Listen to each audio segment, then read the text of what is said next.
Halo Kak Ahmad. Halo Kak Ahmad, bisa dengar suara Nisa nggak Kak? Gimana? Ya, bisa kedengaran suara Nisa dengan jelas nggak Kak? Udah. Oh, udah. Volumenya cuma satu.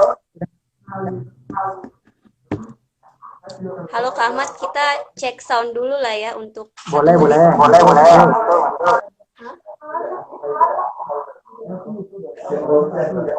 Jamal, tutupin pintu. Halo Kak Ahmad, kita cek sound dulu ya. Suara Nisa kedengeran nggak Kak? Kalau suara Kak Ahmad Kak, suara Kak Ahmad. Gimana? Udah masuk belum? Oh oke, sip. Sip Kak, berarti kita langsung mulai aja ya. Salam Shalom Oke. teman-teman yang udah gabung di live IG YIPC Indonesia. Seperti yang udah aku sharing di minggu lalu. Minggu lalu kita live IG bareng Bang Iman, membahas tentang refleksi hari kelahiran Pancasila. Dan malam ini kita akan malam mingguan bareng lagi bersama Kak Ahmad dan para jomblo dimanapun berada. Waduh. Sobat Ambiar. Sobat Ambiar. Teman-teman, selama 1 jam ke depan kita akan bincang-bincang sama Kak Ahmad tentang rasis masih zaman nggak sih? Tentu tema ini kita ambil bukan tanpa alasan ya, karena kita sama-sama tahu beberapa pekan ini kita diperlihatkan dengan sebuah tragedi yang menimpa saudara kita, George Floyd, yang mengalami aksi rasisme. Dan kita juga tahu kalau misalkan aksi rasisme itu tidak hanya terjadi di sana, rasisme juga menjadi sebuah PR di Indonesia sendiri bahkan. Kak Ahmad sebagai fasilitator di YIPC Yogyakarta akan berbagi sama kita tentang gimana ini rasisme, masih zaman nggak sih rasisme, dan banyak hal lainnya yang berkaitan dengan nilai-nilai YIPC ke depan, nilai-nilai yang ada di YIPC. Sebelumnya mau nanya kabar Kak Ahmad dulu. Kak Ahmad apa kabar malam mingguan? Halo, Sama siapa? baik saja. Paras ya. Kak Ahmad malam mingguan di mana Kak? Di dunia Allah. Suara Kak Ahmad kok Ya. kedengarannya kurang keras ya Dini saya. Udah. Di dunia Allah nih. Oh sip. Iya Kak. Boleh ini nggak Kak cerita-cerita sedikit dulu tentang gimana Kak Ahmad ngelihat tragedi yang sedang marak diperbincangkan terkait rasisme ini? Oke. Terima kasih ya Anissa dan kawan-kawan dimanapun teman-teman berasal. Eh, apa ya? Kasus yang kemarin sih yang bikin mengamuk di seluruh dunia. Apa ya? Rasanya agak susah gitu untuk ditepiskan ya begitu saja, dan tragedi kemanusiaan sih meskipun basisnya adalah sentimen ras ya. Eh, saya sempat nulis sedikit cerita sih di bisnisnya YPC. Teman-teman nanti bisa cek di medianya YPC Indonesia, maka sudah ada. Itu refleksi sederhana saya. Mungkin teman-teman bisa ambil apa namanya filenya di sana dan baca beberapa. Yang menjadi perhatian pertama adalah kasus ini terjadi di Amerika ya, di negara bagian Kak Ahmad, sorry Nisa putus sebentar. Kak Ahmad, sorry ini ada yang komen suaranya Kak Ahmad kurang bergema katanya, kurang kedengeran. Oh gitu.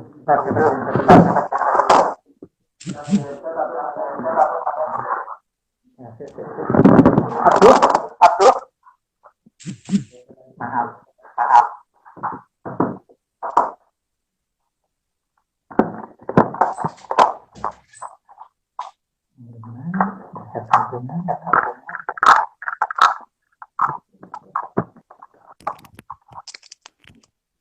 kedengaran belum ya?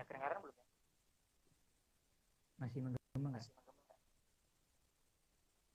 Oh, malah lebih kecil Kak suaranya. Lebih kecil ya?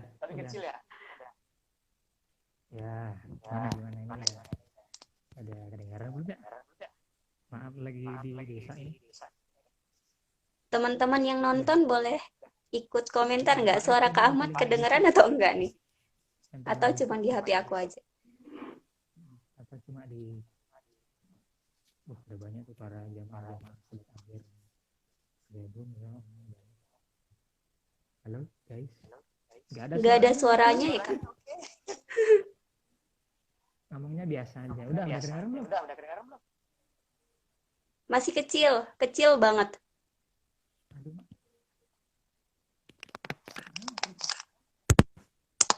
Oke teman-teman sambil kita ya sip Kak udah kedengeran. iya. Oke, ada ya.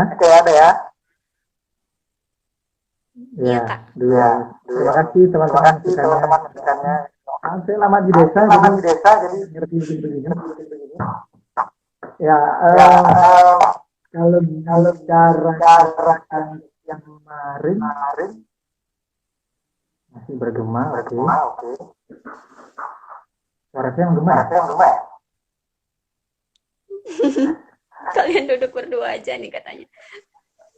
Lagi physical distancing guys.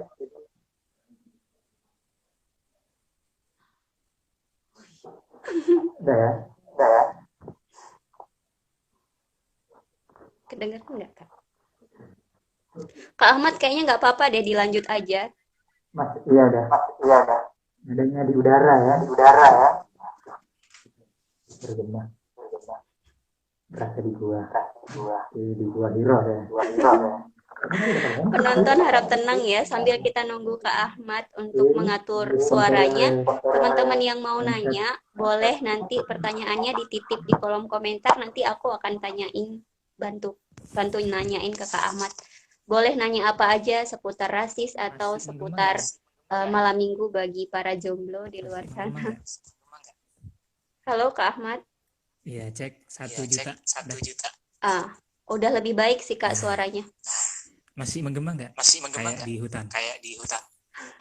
Udah lebih baik sih Kak suaranya. Oke, sip.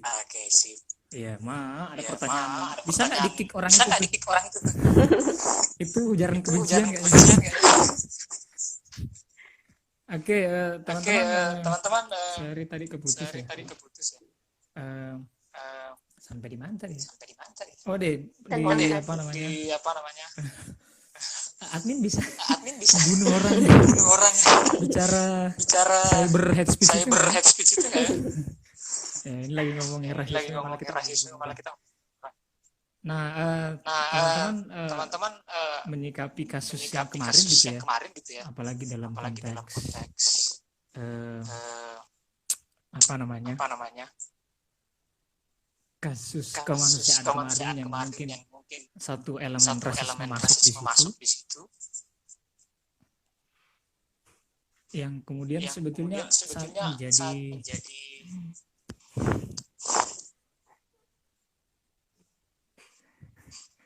menjadi satu penanda ya. Udah. Masih menggema nggak sih? Udah lebih baik sebenarnya Kak suaranya. Udah. Sumpah saya masuk poin saya malah digodain orang ini ya. Tuh gini sampai cuy. Grogi. Udah masuk belum? Sudah Kak, sudah.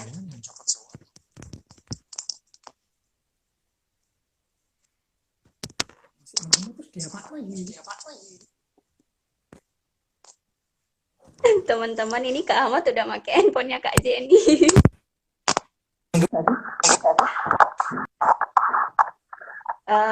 Udah lebih baik Kak. Ini lebih baik ya. Menggema masih. Nggak kedengeran. Oke.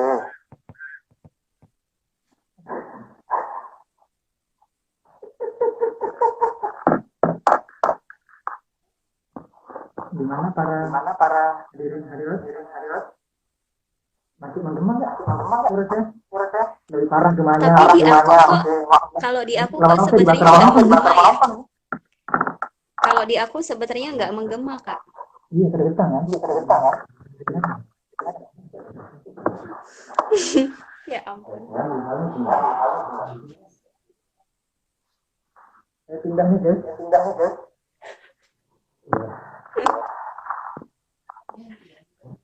Enggak, Kak, pindah posisi. Udah? Udah. Kok in my mind, oke. September. Astaga, ngadep kiblat. Kok penonton jadi malah melawak ya? Gimana kalau kita jalan? Ya. Teman-teman yang mau nanya, boleh pertanyaannya dititip di kolom komentar. Ini sepertinya bukan tukar posisi ya, harus tukar nasib kayaknya biar. Gimana kalau kita push aja nih? Apa, Kak? Kamu kesini aja.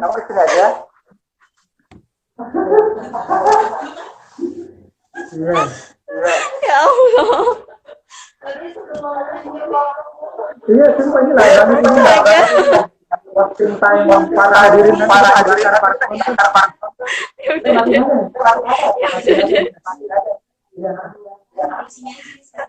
Ya. Biar lucu gitu. Ya maaf ya hadirin. Iya ya. Ya. Teman-teman, Anissa, nanti sebentar ya, tutup kita akun. mau pindah lokasi.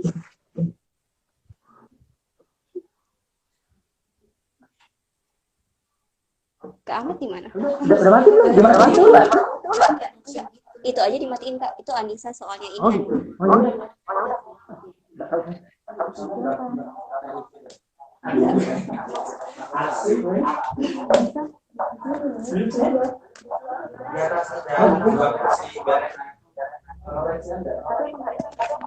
Enggak, ini di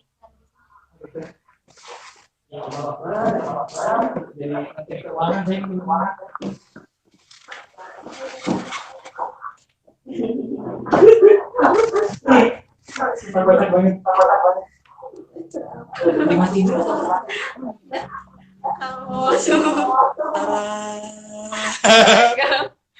Halo, annyeonghaseyo. Ya, oke guys. Ini orang yang tadi berisik di sebelah sana ya. Ya. Oke ya, aman ya, nggak ada lagi persoalan gema-gema ya. Oke. Oke, teman-teman.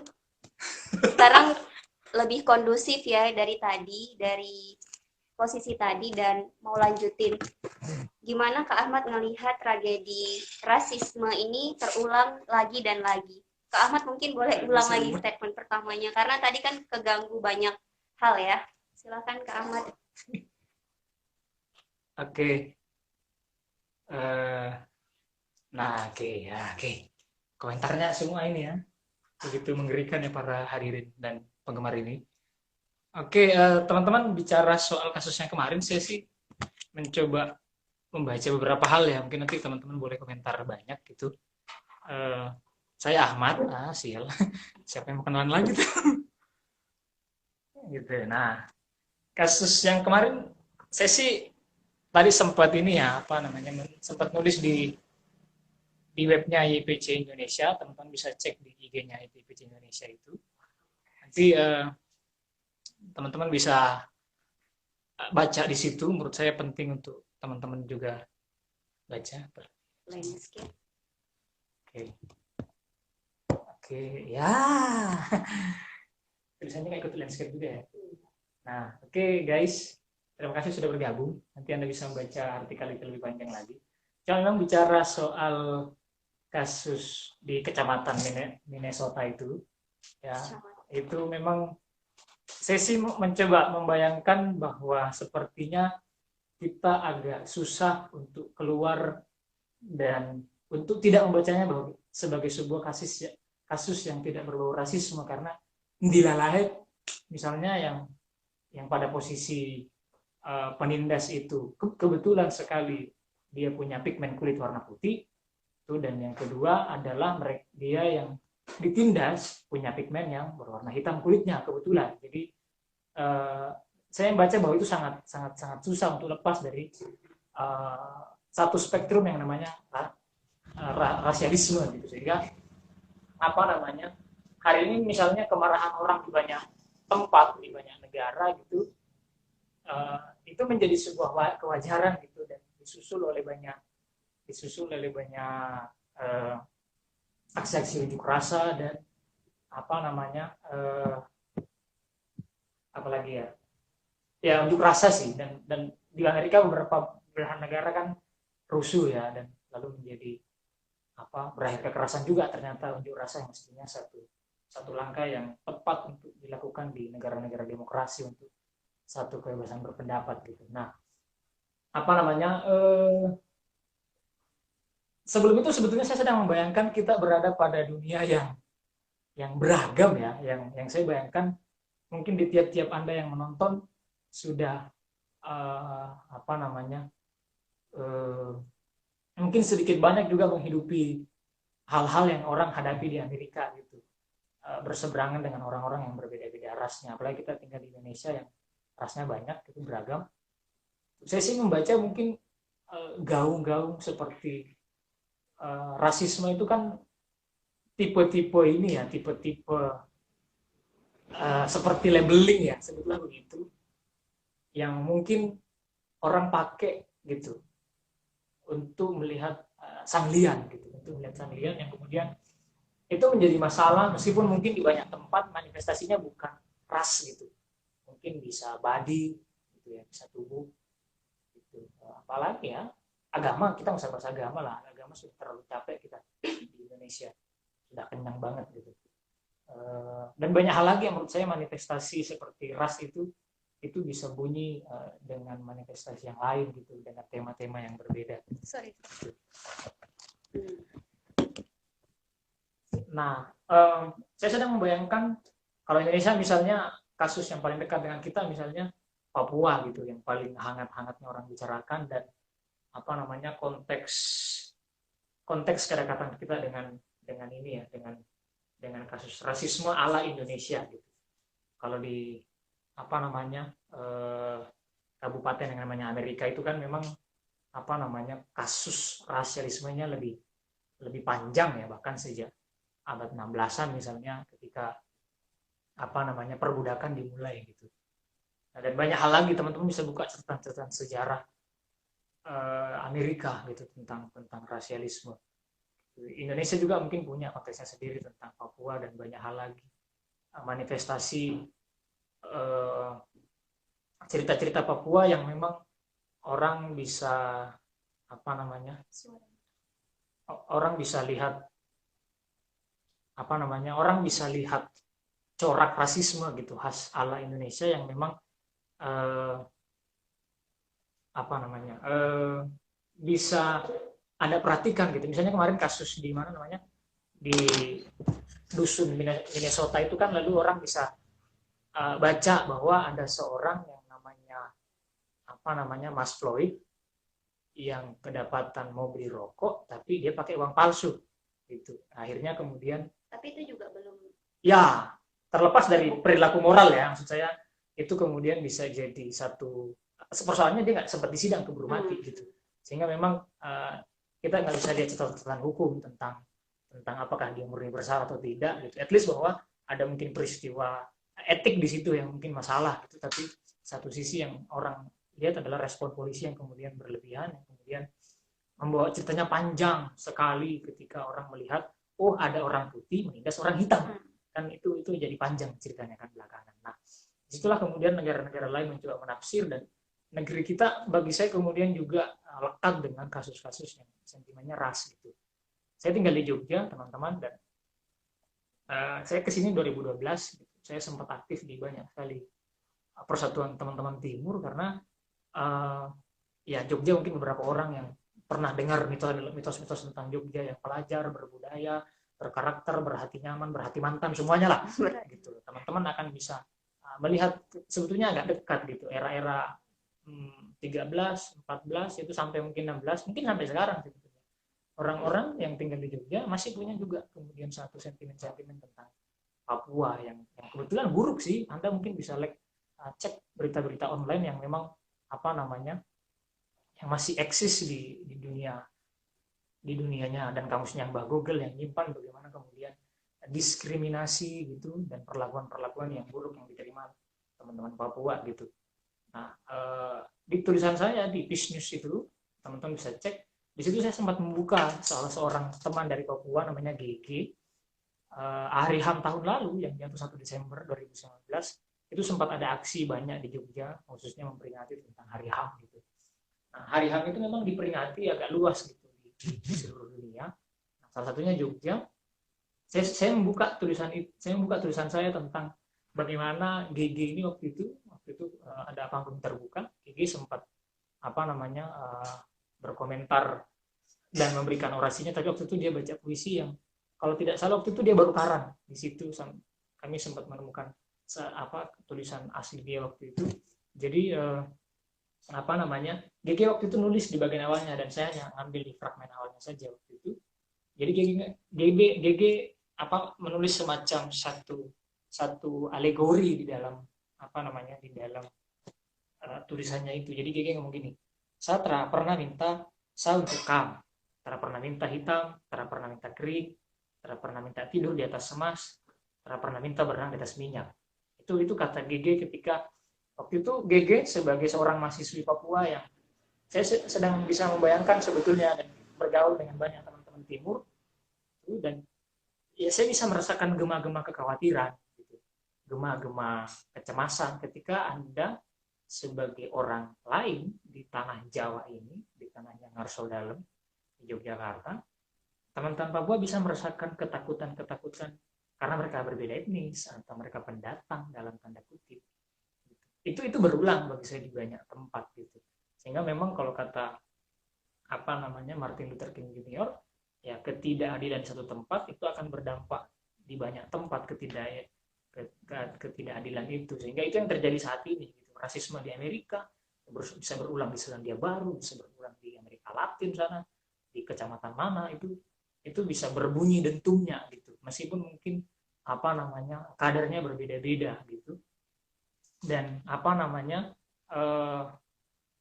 itu yang kemudian hari ini bisa kita lihat sebetulnya gitu.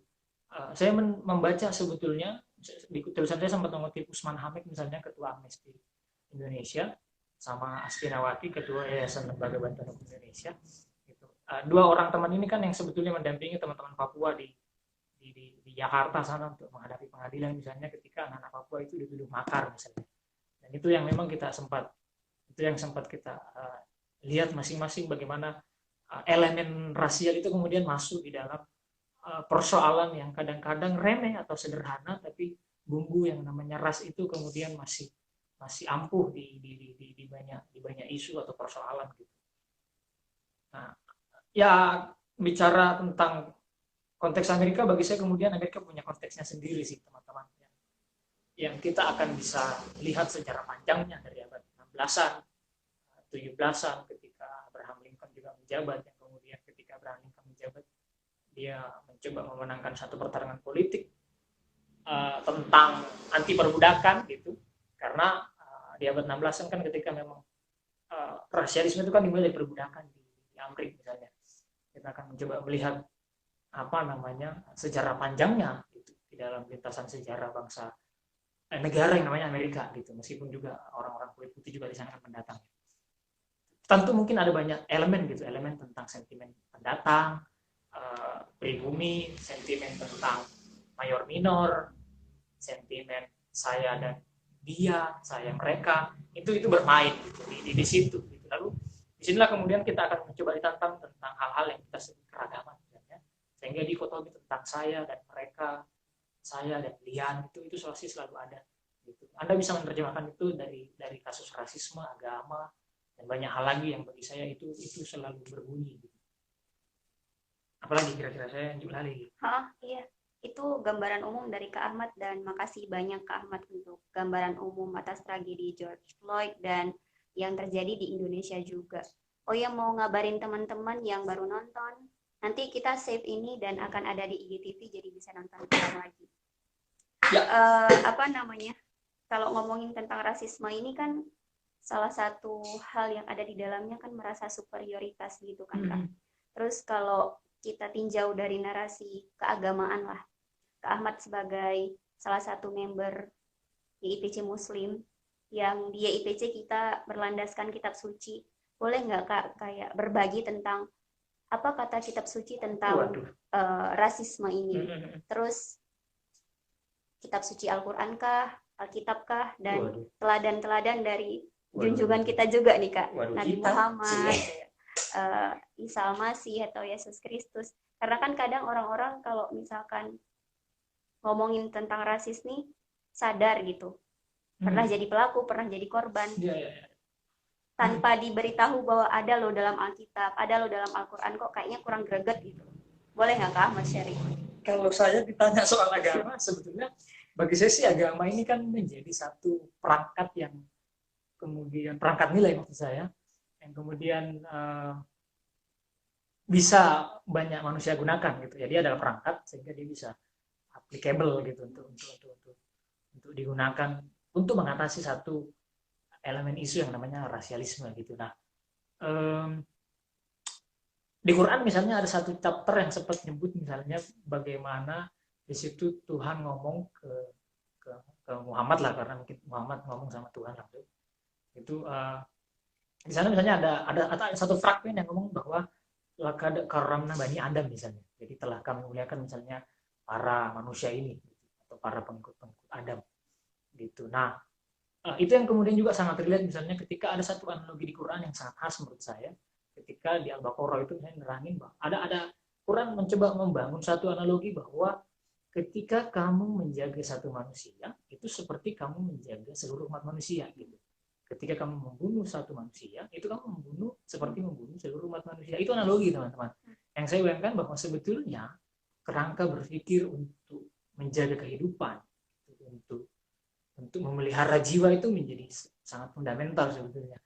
Di perspektif Islam ya, mungkin teman-teman yang agama lain bisa mencari pantulan nilai itu, tapi bagi saya kemudian spirit perangkat yang namanya nilai-nilai agama itu universal saja gitu menurut saya, karena ya dia perangkat yang kemudian turun entah dari langit atau keluar dari bawah tanah gitu menjadi sebuah saripati nilai yang memang itu untuk perangkat manusia gitu. Tuhan mah nggak perlu yang gitu-gitu gitu. Jadi itu yang coba saya baca sih gitu. Oh ya, teman-teman yang mau nanya boleh titip pertanyaannya di kolom komentar. Nanti aku sampein ke Kak Ahmad ya. Karena kita akan setengah jam ke depan masih ngobrol-ngobrol malam mingguan bareng. Saya baru keingetan ini sih apa namanya. Mungkin para hadirin dan hadirat sobat ambiar sih ya. Yang berbahagia.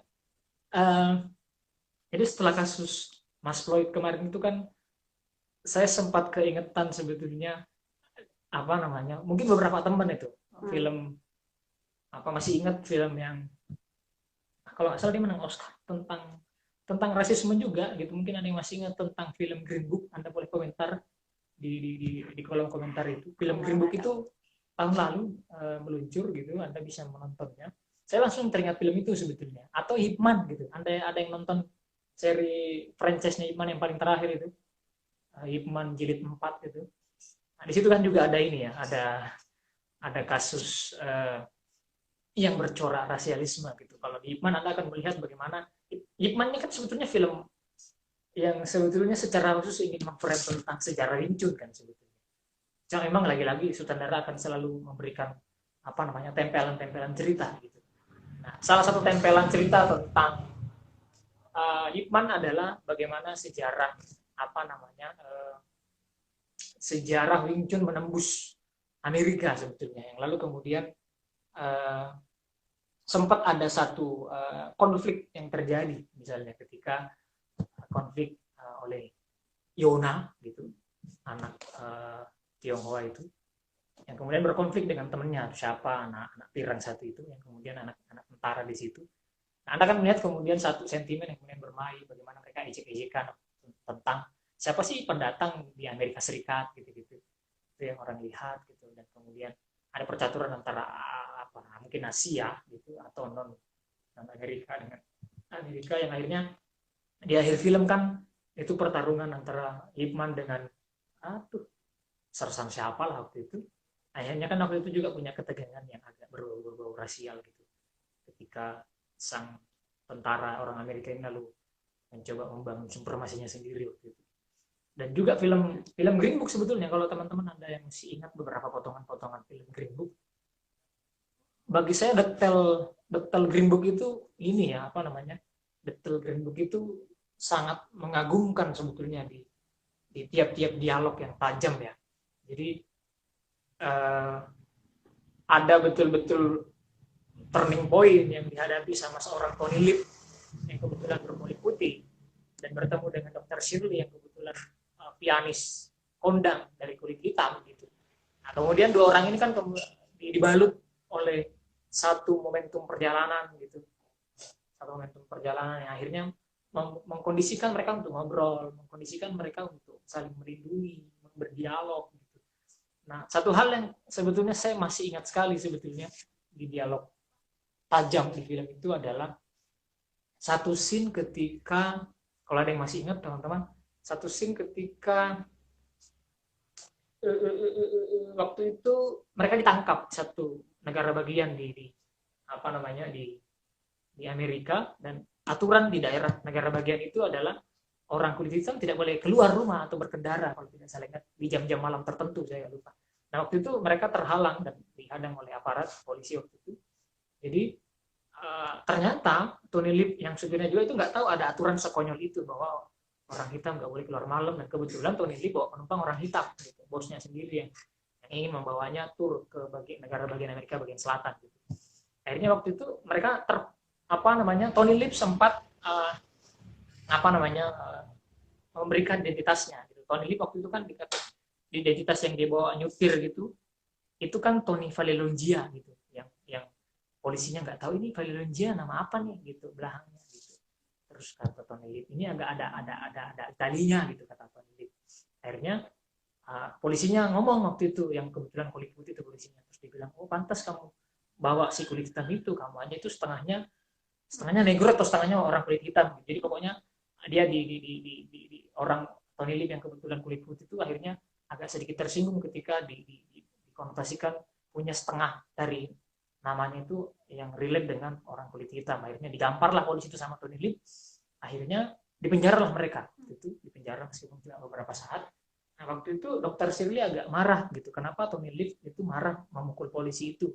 Nah, bagi Tony Lip itu kemudian menghina dirinya misalnya, bahwa dia orang kulit putih kok tiba-tiba ditarik-tarik ke kulit hitam gitu.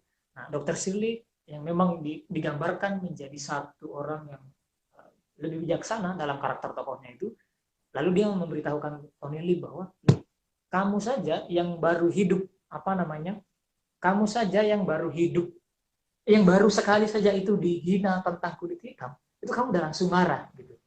Nah, Dokter Shirley langsung memberikan contoh ke dirinya bahwa saya saja dari sejak kecil sampai sekarang saya sudah jadi pianis terkenal di Santero Amerika kala itu, dia sudah lama sekali menahan hinaan-hinaan serupa itu. Sedangkan Tony Lip yang kebetulan tumbuh sebagai orang kulit putih, dia baru pertama kali dihina sebagai orang hitam, berketurunan dari orang hitam, dia langsung marah gitu. Dr. Shirley yang sudah sampai sebesar itu, sejak kecil dia mengalami mungkin dari bullying, gitu, mungkin persekusi, diskriminasi di sekolah, dan kita akan melihat memang di salah satu film, kalau ada teman-teman sempat buka juga, itu film agak lama sebetulnya, saya lupa tahun berapa, judulnya ini apa namanya,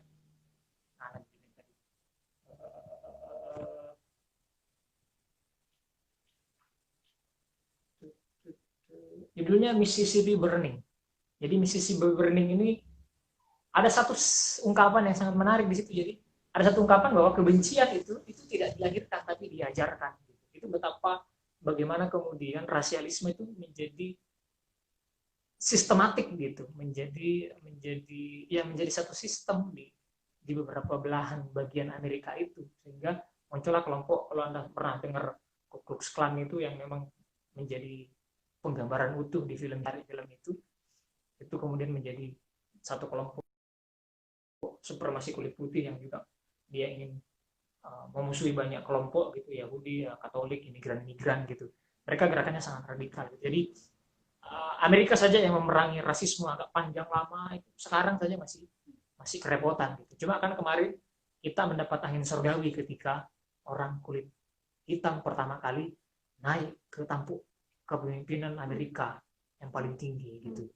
Ustadz Barack Obama itu yang kemudian naik, dan itu mungkin seperti angin surgawi ketika sejak abad 16 Amerika berjuang yang kita anggap paling maju segala rupa ilmu pengetahuan berkiblat ke sana, yang ternyata punya masalah dengan memahami sang lian gitu, memahami yang berbeda perspektif rasnya gitu. Itu yang memang menurut saya juga penting untuk kita berikan kaca besar di depan kita sebagai orang Indonesia gitu dalam melihat kasus di dusun Minnesota itu kemarin. Begitu kira-kira Ustazah. Thank you Kak Ahmad. Ini kayaknya bisa jadi quote untuk kita malam ini sekaligus refleksi juga ya. Rasisme itu nggak dilahirkan tapi diajarkan. Di beberapa tempat loh ya. Itu bukan quote saya loh. Itu ungkapan di Mississippi Burning guys. Anda boleh cek. Di film.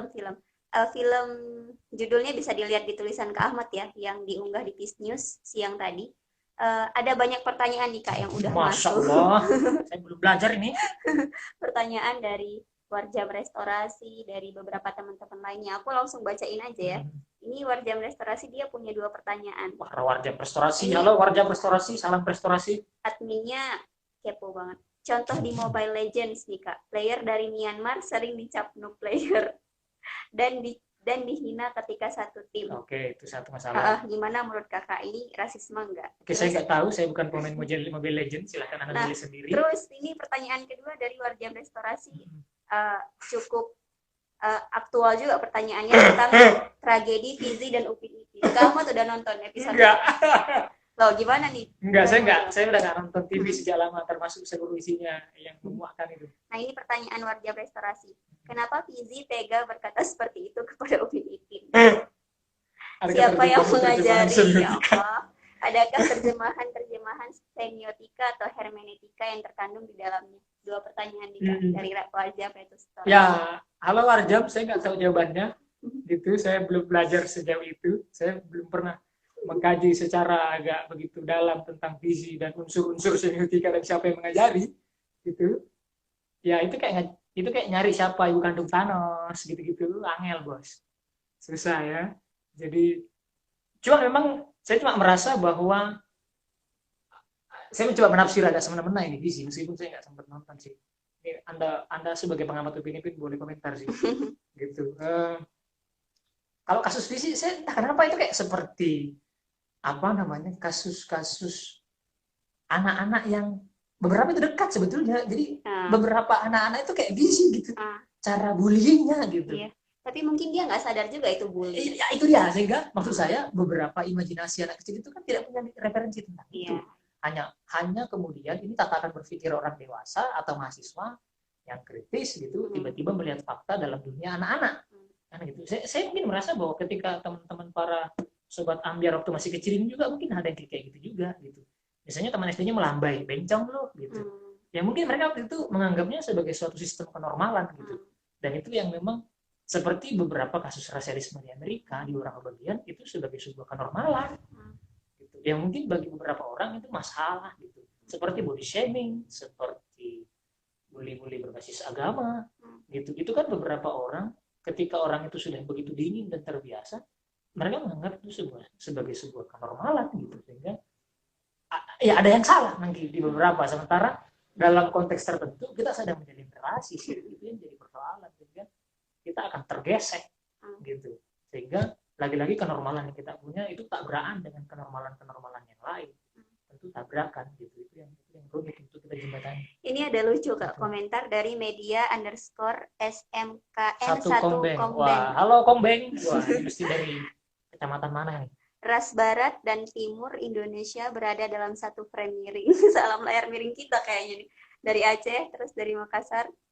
Iya. Terus ini ada pertanyaan dari Mbak Ainun Jamilah. Wah, Ainun Jamilah. Ini teman kita yang nulis juga ya tentang Model berpakaian model. kelompok A merasa lebih benar.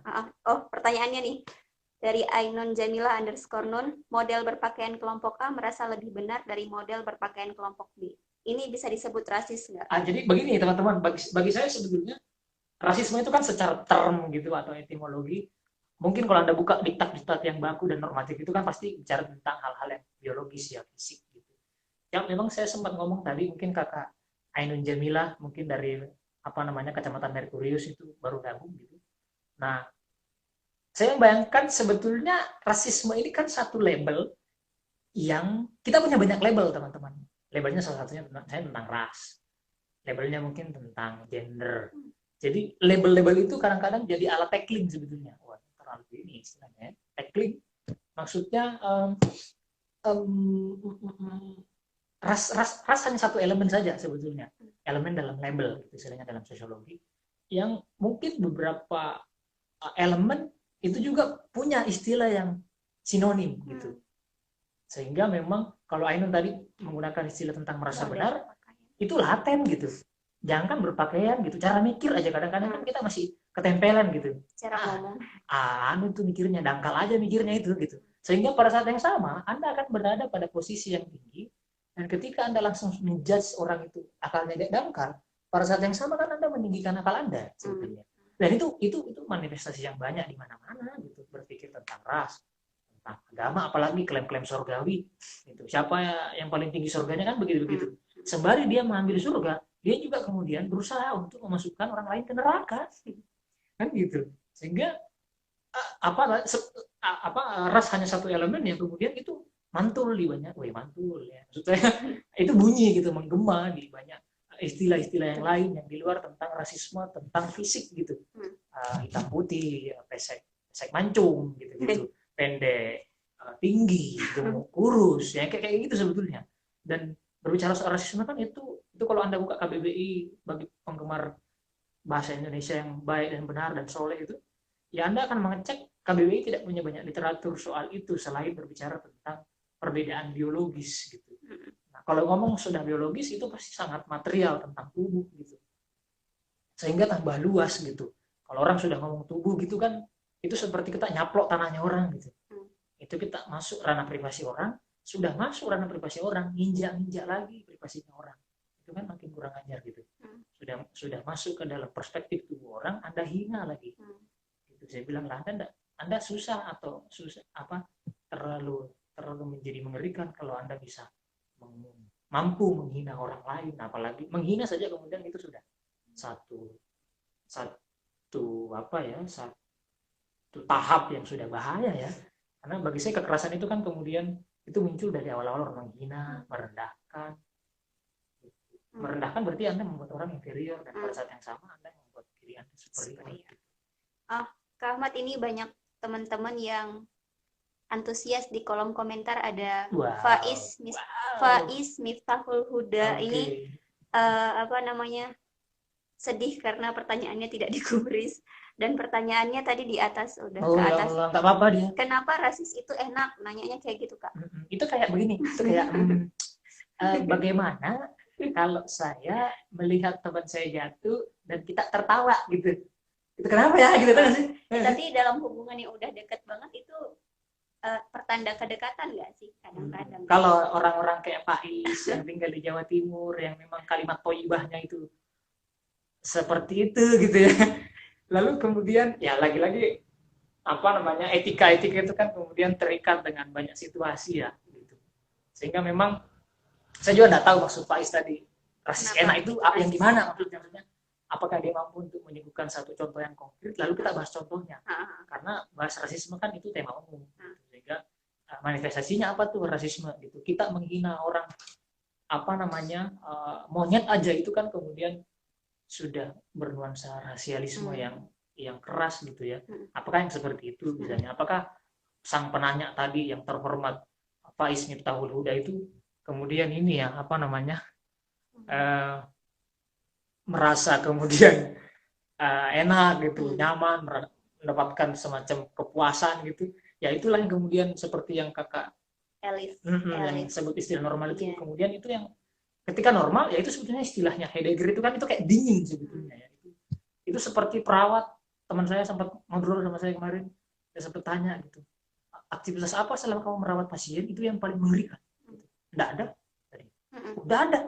Saya bilang, kamu pernah mengacak-acak tubuh orang nggak? Gitu. Ya apa sih, paling gunting tangannya orang, gunting tangannya orang ya. Gitu. Bagi Anda yang tidak berkecimpung dalam dunia medik gitu, mendengar seorang perawat gunting-gunting tangan orang, wah itu kan menjadi sangat mengerikan gitu.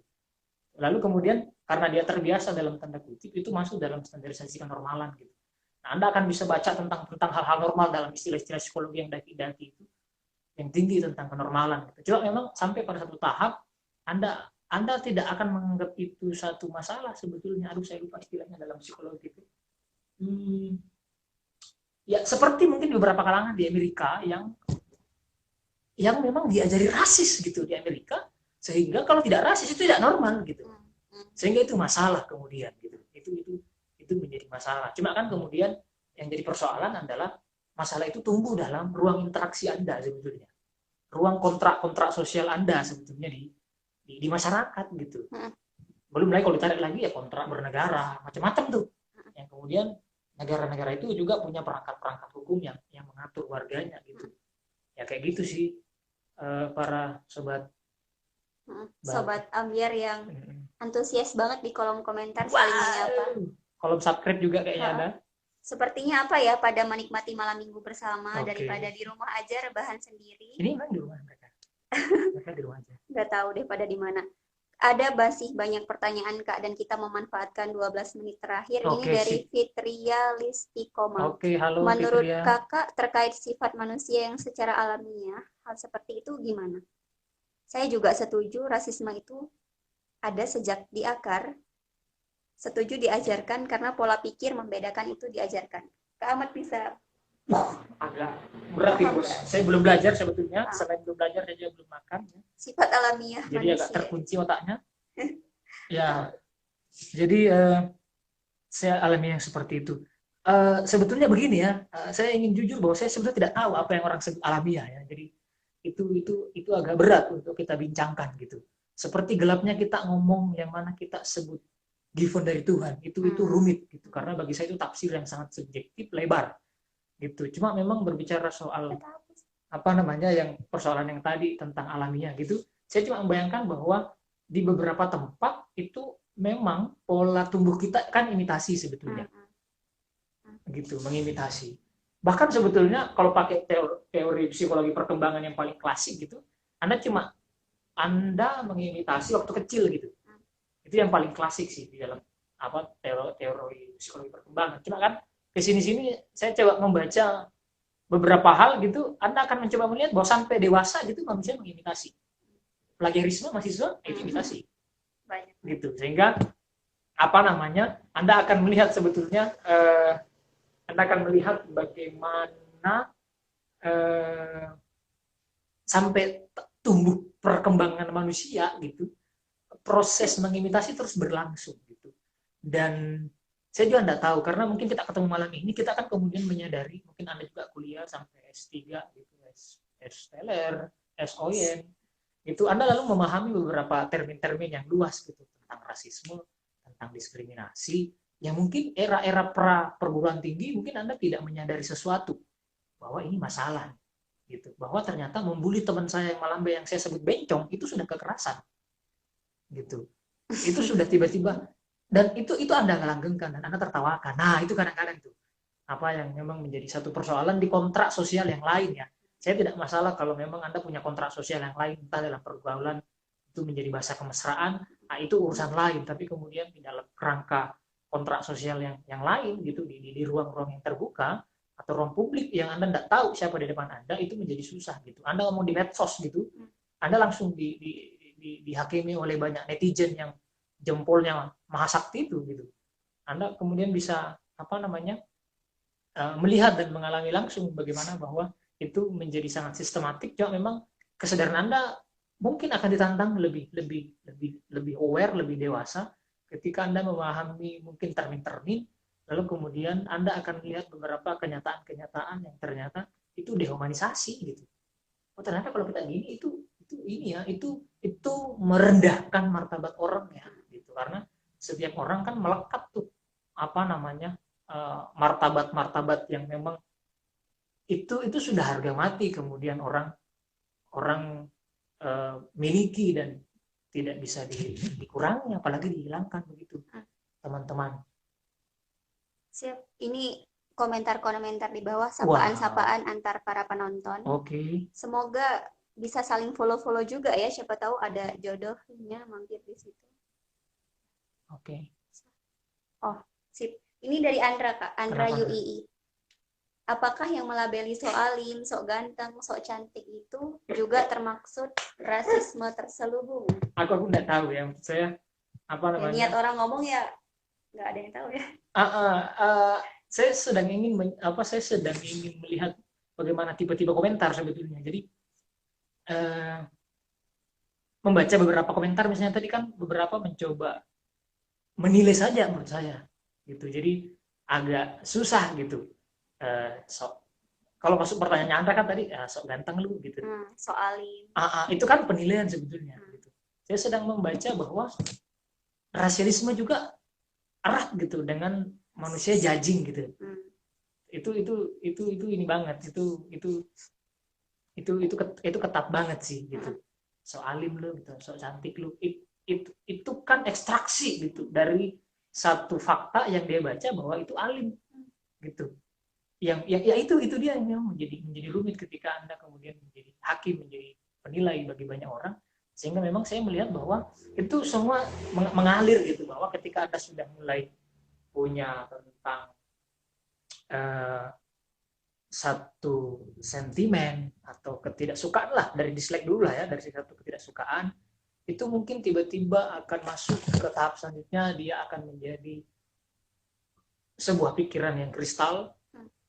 Setelah itu dia akan termanifestasi menjadi sebuah sikap ketindakan gitu. Itu kemudian punya tahap-tahap yang bisa menjadi apa namanya, bisa menjadi manifestasi yang kuat dari hanya sekedar berpikir yang tidak beres atau penilaian yang buruk, itu kemudian berakhir pada sebuah tindakan-tindakan yang sepertinya tidak mungkin positif gitu. Sehingga ya mungkin Anda hatam ketika Pramudia ngomong tentang keadilan yang dari pikiran gitu, bahwa ya itu konkret gitu. Ini berbicara tentang kekuatan pikiran, udah kayak para ini ya, kayak motivator ala-ala ya, tentang kekuatan pikiran. Saya ingin ngomong mungkin bukan tentang pikiran gitu, kalau saya ganti istilahnya biar tidak keren. Bagi saya tentang citra atau konsepsi sih yang saya bayangkan, bahwa ketika Anda punya konsep yang kurang matang gitu tentang satu hal, itu mungkin akan membuat Anda rumit gitu untuk membaca situasi yang lain, sehingga tindakan yang Anda lahirkan dari buah pikir atau konsep yang Anda bikin itu akan susah untuk menata tindakan Anda yang positif gitu. Anda memandang orang kulit hitam itu misalnya penjahat misalnya, atau teroris gitu. Atau kayak saya misalnya yang kadang-kadang kalau kenalan di Jogja gitu, saya harus kenalkan diri saya. Kayak saya Ahmad, teman-teman saya dari Makassar gitu.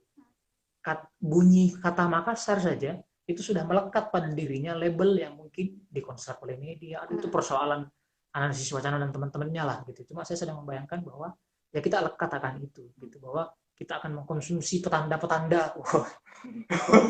Jadi kita mengkonsumsi sesuatu simbol gitu yang memang itu oleh itu kita pungut gitu di banyak tempat, yang ternyata petanda-petanda itu tidak sempurna, yang Anda cerna, yang akhirnya menghasilkan apa namanya sistem tanda. Wah, obrolannya maksudnya ekstraksi di kepala Anda itu tidak bagus gitu. Anda mendengar saya kenalan dan mendengar kata Makassar saja, Anda sudah punya hipotesis gitu yang kemudian Anda alamatkan ke saya gitu, bahwa Makassar itu kasar gitu. Sementara saya baru kenalan, bagaimana mungkin saya bisa dipahami? Saya baru kenalan, saya langsung dijajing. Oh, Makassar orangnya kasar-kasar ya.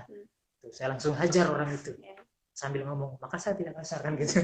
Saya itu menjadi sangat lekat gitu. Itu baru yang seperti itu teman-teman. Anda boleh mungkin mengambil sampel-sampel lain dalam kehidupan Anda, bahwa itu dekat gitu. Dia bukan persoalan yang jauh di Amerika sana, tapi itu dekat di keseharian Anda gitu. Dan lagi-lagi berbicara soal rasialisme itu manifestasinya ada banyak gitu, karena itu definisi yang kita punya tentang ras gitu kan sangat biologis ya. Jadi itu tentu berkaitan dengan hal-hal material tubuh manusia, dan bicara soal tubuh itu panjang kali lebar kali tinggi kali semesta ini gitu. Ya, udah 19.56 sih Kak. Oke guys. Dan apa namanya, teman-teman masih banyak yang antusias ya, dan insya Allah walaupun malam ini kita punya waktu 4 menit lagi, insya Allah nanti kita bisa mulai lanjut, maksudnya bisa lanjut minggu-minggu depan di Pistok selanjutnya. Insya Allah. Ini kalau dari aku Kak, punya satu pertanyaan penutup nih, semoga penutup. Karena kita di YIPC kan punya nilai-nilai yang kita pegang bareng-bareng dan kita coba untuk menerapkan juga. Kita punya nilai mencintai Allah, mencintai sesama, mencintai diri sendiri, dan mencintai lingkungan nih Kak. Kalau ngomongin rasisme itu kan juga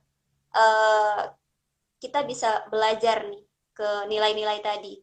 Kak Ahmad bisa nggak sharing-sharing tentang nilai-nilai yang ada di YIPC, terus kita kaitkan dengan rasisme, dan semoga dengan tahu nilai-nilai itu kita bisa ambil langkah konkret yang sesuai dengan diri kita. Gimana Kak? Kalau saya sih membaca nilai itu luas ya teman-teman ya. Cuma bagi saya adalah satu hal memang yang berbicara tentang bahwa ketika Anda berhasil memahami konstruk yang Anda pikirkan tentang yang lain, itu akan membantu Anda sebetulnya. Jadi ya ketika Anda berhasil membangun citra orang lain itu bagus, Anda tidak akan punya masalah sebetulnya dengan orang lain gitu. Sehingga sebetulnya ketika Anda berpandangan bahwa orang hitam atau orang keriting atau orang bertato itu kriminal, itu sebetulnya bukan persoalan di orang itu loh. Itu persoalan dengan diri Anda sebetulnya. Dengan konstruk, dengan pikiran yang Anda punya gitu. Sehingga Anda bergumul mestinya dengan diri Anda yang ternyata tidak selesai dengan itu. Gitu. Sehingga memang bagi saya persoalan itu dengan diri Anda, bahwa ketika Anda berhasil kemudian berdamai dengan hal-hal yang Anda konstruksikan itu, sehingga Anda perlu clearkan itu dulu sebetulnya sebelum membangun banyak relasi atau interaksi-interaksi di banyak tempat, di beragam orang gitu. Anda tidak bisa membatasi orang di luar diri Anda gitu. Anda hanya bisa membatasi cara Anda berpikir, mengolah data yang Anda terima dari fakta sosial di lingkungan Anda akan bisa melihat sebetulnya orang lain lebih jernih gitu, karena itu berkaitan dengan diri Anda sendiri sebetulnya kalau dibalik di situ ya. Jadi Anda akan menyadari bahwa ya Anda mungkin akan dengar bagaimana Indonesia merayakan keberagaman bla bla bla. Itu terlalu abstrak gitu. Anda boleh menerjemahkan itu ke dalam keseharian Anda. Bagi saya gitu. Bagi saya kunci yang menurut saya sederhana adalah bertemu dengan banyak orang sebetulnya, bertemu dengan banyak pemikiran, tentu saja baca banyak buku, ya itu kampanye baca buku tentu saja, bukan cuma dibeli, gitu. Bahwa ketika Anda bertemu banyak orang, ngobrol banyak orang, mendengar banyak cerita, berinteraksi dengan banyak sekali orang tanpa membatasi diri Anda, kalau Anda akan lebih zoom out sebetulnya gitu. Ada banyak pakar fotografi di depan saya ini, Anda akan bisa melihat sebetulnya